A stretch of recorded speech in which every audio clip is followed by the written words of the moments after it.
sometimes the experiences that you think are initially negative end up having positive effects.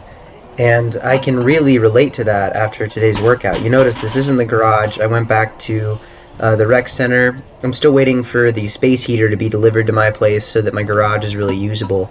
And I haven't worked out in this facility in about 3 months now. So it was a different experience. I am always a little hesitant now when I think about considering these lifts to be like really legitimate anymore, because back in my garage I know the weights are at least standard, if not a little on the heavy side, while I know these are all a little bit on the lower side. But regardless, I do have some comparison to make in this gym against these plates because I trained here for so long.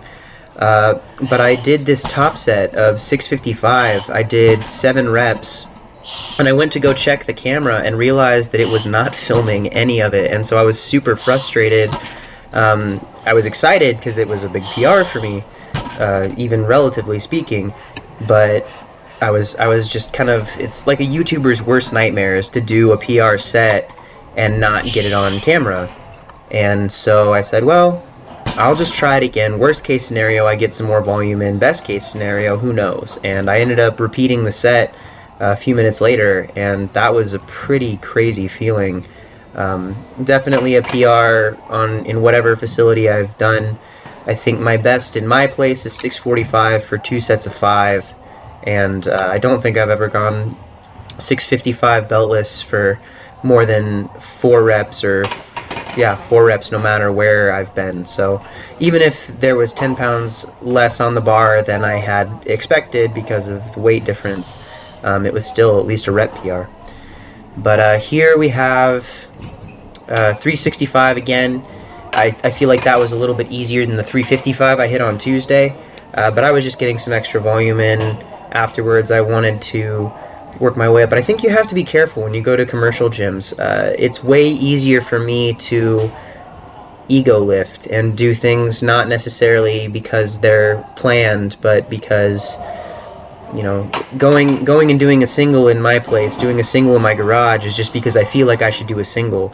Doing a single in here, it's hard to tell if I'm doing it because I feel like I need the rep, or if it's because I feel like I want to do the rep. It's a different kind of mentality that happens when you train around people versus training on your own, and I do kind of prefer training on my own. I think that I get more serious work done. This session was longer than I meant for it to be, just because so many people haven't seen me work out there. I mean, I work the desk and they see me all the time, but a lot of people had questions. I probably helped 3 people with their deadlift technique, and a lot of other people just kind of wanted to catch up.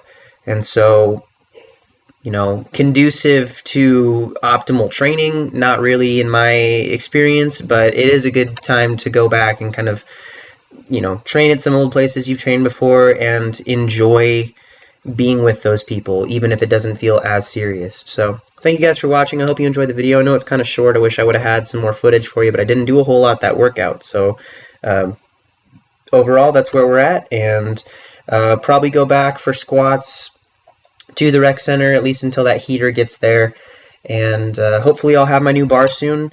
The Texas Power Bar that was on its way here, apparently the truck that was delivering it got in an accident and all the things were destroyed, so it's been delayed by about 4 weeks again.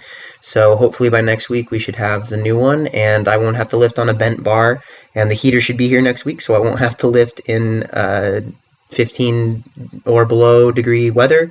And overall, things are looking up, and I'm excited to see where it goes. So thanks again, and I'll talk to you soon. Bye.